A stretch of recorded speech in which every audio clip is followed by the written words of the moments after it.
tendez l'oreille, vous êtes sur la REF. Des actualités, des partages d'expériences, la REF, la radio des entrepreneurs de France. J'ai le plaisir d'être assise à côté de Jean-Luc Alexandre, le président fondateur de Narea. Bonjour. Bonjour. Merci d'être avec nous. Narea, c'est l'histoire réussie d'une ambition française. Vous allez nous la raconter. On va commencer déjà par comprendre quelle est votre technologie. Narea, c'est une entreprise francilienne qui propose de sortir des énergies fossiles grâce à du nucléaire nouvelle génération, recyclé. Et de quelle manière?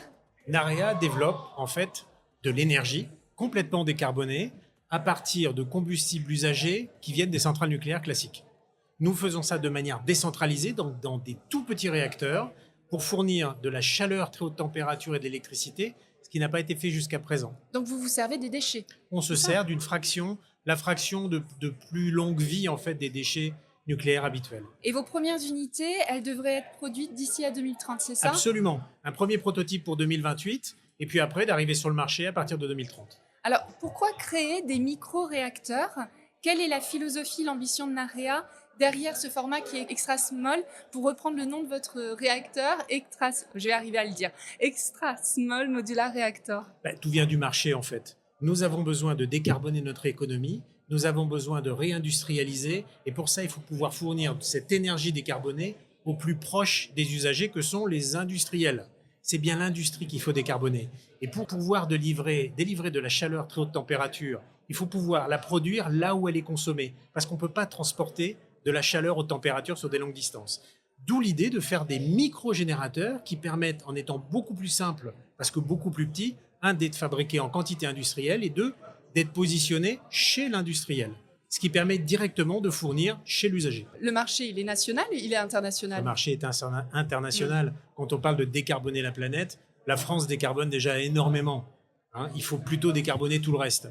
Mais on va d'abord s'attaquer à notre marché national et européen pour arriver vers ce qu'on appelle la souveraineté énergétique. Oui, alors on parlait de pouvoir. La thématique cette année sur la REF 24, c'est le pouvoir.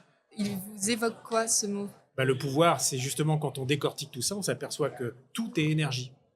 Tout dépend de l'énergie. Ce que vous faites, vous respirez, vous allez manger, vous levez le matin, vous transportez, vous allez à votre travail. Tout est une question d'énergie. Et celui qui peut avoir le pouvoir de décider, c'est celui qui a une indépendance énergétique et suffisamment d'énergie pour pouvoir alimenter tout ce qu'il veut faire en matière d'activité économique. Donc, la clé du pouvoir, c'est l'indépendance énergétique, décarbonée, et c'est ce que la France est capable de faire aujourd'hui.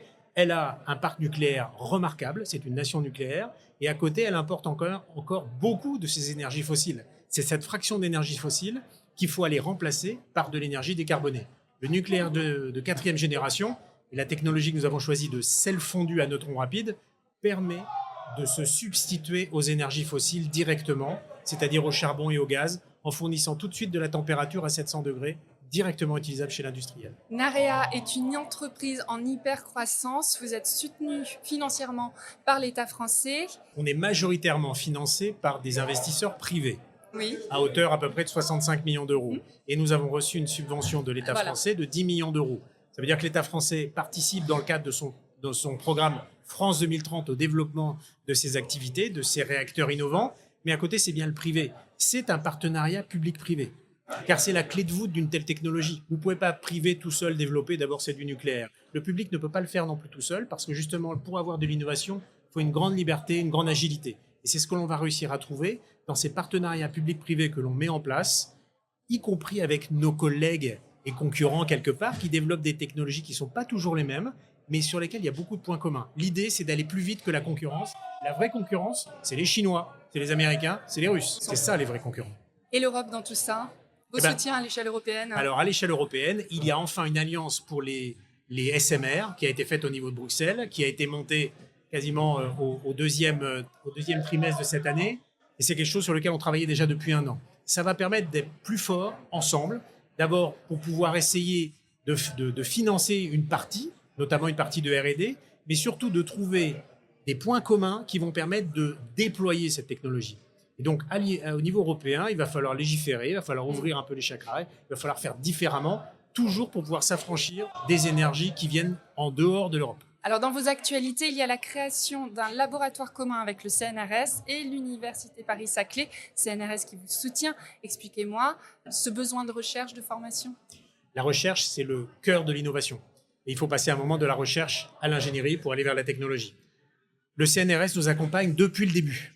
Et donc, nous avons choisi, dans un secteur très particulier qui sont la chimie des sels fondus, parce qu'en fait, qu'est-ce qui est nouveau par rapport au nucléaire? C'est qu'on est en phase liquide. Nous ne sommes plus en phase solide.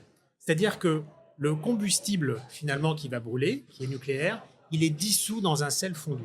Et bien, c'est cette chimie-là que l'on a développée dans un laboratoire commun à Saclay, en partenariat avec le CNRS. Pourquoi? Parce que c'était les mieux positionnés sur ce marché et que nous avons, nous aussi, nos propres équipes d'expertise et qu'on a préféré mettre tous nos moyens ensemble pour aller plus vite. Ensemble, on va plus vite et on va plus loin. Vous avez entièrement raison. C'est passionnant, je resterai des heures à parler avec vous. Mais on va se quitter là. Merci beaucoup Jean-Luc Alexandre. Je rappelle, vous êtes le président fondateur de Narea et on retrouvera cette interview évidemment en podcast. Merci d'avoir été avec nous. Merci infiniment. La REF, la radio des entrepreneurs de France. Réalisée par Podmedia, créateur de podcasts et web radio.